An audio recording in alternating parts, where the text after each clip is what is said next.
Last week we talked about natural and constructed environments, and you drew me two pictures. The next step was to cut along that folded line and turn in your favorite one. So I really like my natural environment. You're going to get a piece of tooling foil from me, and it doesn't matter which side that you tape this to, but this paper should fit pretty close. It's not going to be perfect over that foil. Once it's over that foil, you're going to need two pieces of tape. You want them about medium size. And this is where a neighbor would be really helpful, because you want the paper to stay flat on here. And I'm going to put a piece right here at the top. And then that tape, it's going to fold over onto the foil. And I'm going to do the same thing right across from it, so it stays on here really good. If your tape covers up some of your pencil, that's also okay. You can trace right over it. Then you're going to get a piece of felt from me. This felt is acting as a cushion because we're going to be pushing into this foil, and we want the foil to be able to move. And if we do it on a hard table, that foil has nowhere to move because the table is hard. But the felt gives it a little bit of cushion. So put it right on top, and we are going to trace with a red pen first. We're using a red pen because then I can see what I've already traced over.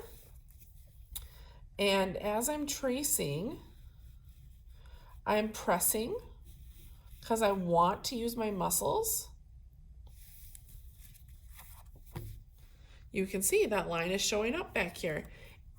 If you are drawing and you flip it over and you don't see it, that means you need to use more muscle. So then you can go ahead and trace over every detail. Now, when I'm all done tracing, maybe I want to add a few more things in here. I can go ahead and draw that on right now.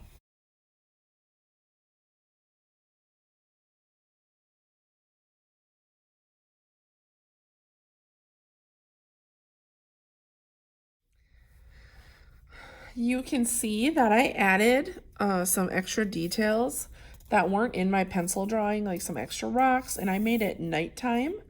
Our next step is carefully, you don't want to really bend your foil all over the place, but we want to take the tape off. And this paper doesn't need to be saved. You can throw it away. Mine has some rips in it, but we want to take this off. Oh, you can see that pretty good. We are going to trace it one more time. We're not going to use a pen this time, but we're going to use a pencil. And it is best if that pencil is kind of dull. If it's sharp, it's not going to work that well. Now, when you trace it again, you're using your muscles, and we're making those lines even deeper. They're going to stand out even more. So I'm going to show you. I'm going to do this rock right here. And I like to watch and look at the foil as I'm pressing because I can see it move. Okay, I've traced that again. I can tell that I've traced it again, but let's flip it over and see.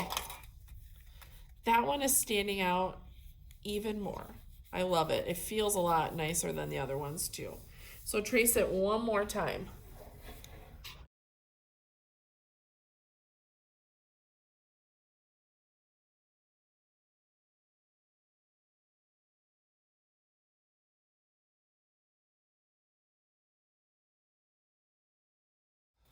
Okay, whew, my hand got a workout there.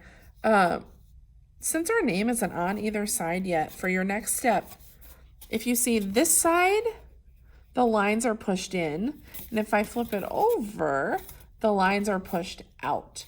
You can decide if you want to color this side or this side. I'm going to flip mine. So where the lines are pushed out, I'm not going to color on that line. I'm going to leave that silver. To color, we're going to be using colored Sharpies. They are brand new, and there are tons of colors. So think about, you want to color each piece. I want to see your landscape. Don't just take the Sharpie and color over the whole thing, but fill everything in. One thing to keep in mind,